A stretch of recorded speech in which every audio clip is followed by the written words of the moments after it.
आपण जानिछंती कि जेतेबेले आपण पानी कम पियंती आपणक मस्तिष्कर साइज छोट हो जाए।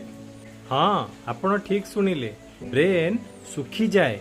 आम मस्तिष्क प्राय 75 भाग पानी रे तैयारी। जेतेबेले शरीर रे डिहाइड्रेशन हुए तेबेले मस्तिष्क रु जलीय अंश कमी जाई थाए, जहा द्वारा ब्रेन सामान्य संकुचित बा श्रिंक हो जाई थाए एवं आम स्कल बा खपुरी ठारू टाणी हेबाकू लागे। खाली सेतिकी नुहे, पानी रो अभाव रु रक्त मध्य मोटा हो जाई थाए, फलरे मस्तिष्क को भल भाबरे ऑक्सीजन सप्लाई होई पारे नाही। एही समय रे आपण टिके चालंती बा तळुकु नई पड़ंती, मुंड दप दप होई जंत्रणा दबा आरंभ कर देई थाए। तेबे एहार तुरंत समाधान कौन? कौनसी पेन किलर खाया पूर्व धीरे धीरे सिप सिप करी गोटे रु 2 ग्लास पानी बा इलेक्ट्रोलाइट पानी पियंतु।